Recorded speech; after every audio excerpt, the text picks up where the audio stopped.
This is Dabu 7. We have a Chinese state-run newspaper putting out their position, or what they believe China should do or will do in terms of the escalating tensions on the Korean Peninsula.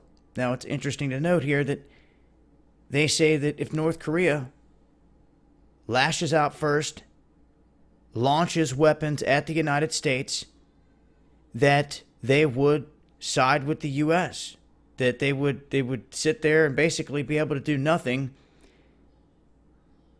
but protect their own interest. And they hope for peace. But they go on to state that China should also make clear that if North Korea launches missiles that threaten U.S. soil first, and the U.S. retaliates, that China will stay neutral.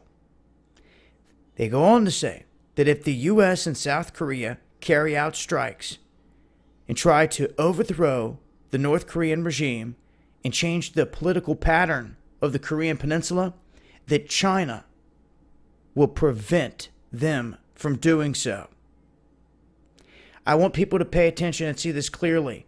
If Kim Jong-un is removed, what happens next? People need to be asking the question, because what's going to happen is it's going to be chaos with refugees flooding into South Korea and China. China's prepared for this at this point. And they're kind of stating here that they're going to remain neutral if North Korea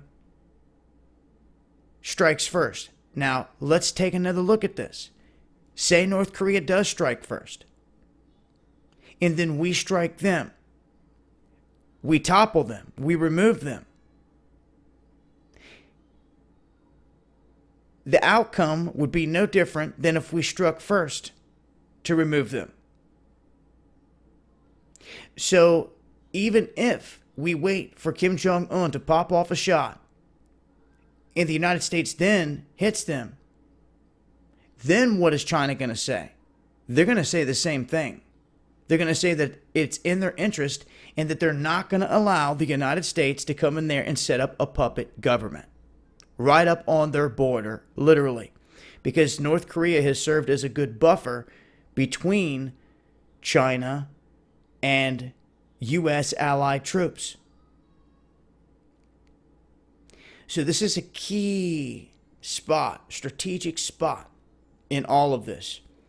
And to hear these statements being made that they will stop the U.S.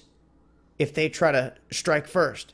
So just remember, these are statements they're putting out if they try to pull off some kind of strike first, where China is positioning. And at the end of the day, no matter how it goes down, you are left when the smoke and dust settles with an area that is up for grabs. Now, what do you think will happen? Look what's happened in Ukraine, Libya, Afghanistan, Syria, all over the place. Do you think China's going to sit there and allow that to happen? Really? Ask yourself, do you think China is going to allow that to happen? I don't think they will. I think they will storm that border. Because if they don't, they're going to be securing their border to the fullest anyway. Because U.S. troops, allied forces are going to be, basically, if they come in and take over, you know, what's going to happen is if it does fall, they're going to say, oh, they're trying to get the people to hold a vote, and they want China to agree and be a part of it, and Russia and everyone else, and to agree on this vote. And if they have a couple puppets running, really doesn't matter, as long as they can get one in there.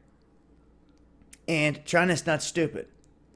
It doesn't matter. If they don't have control of it and they feel the U.S. does, you can expect all-out proxy war or war, flat out, right there between U.S. and Chinese troops. There's no other way to cut it. Unless the U.S. tries to send in South Korean troops on the front line, on the ground, first. All that yet to be seen. But the stage is set. And China kind of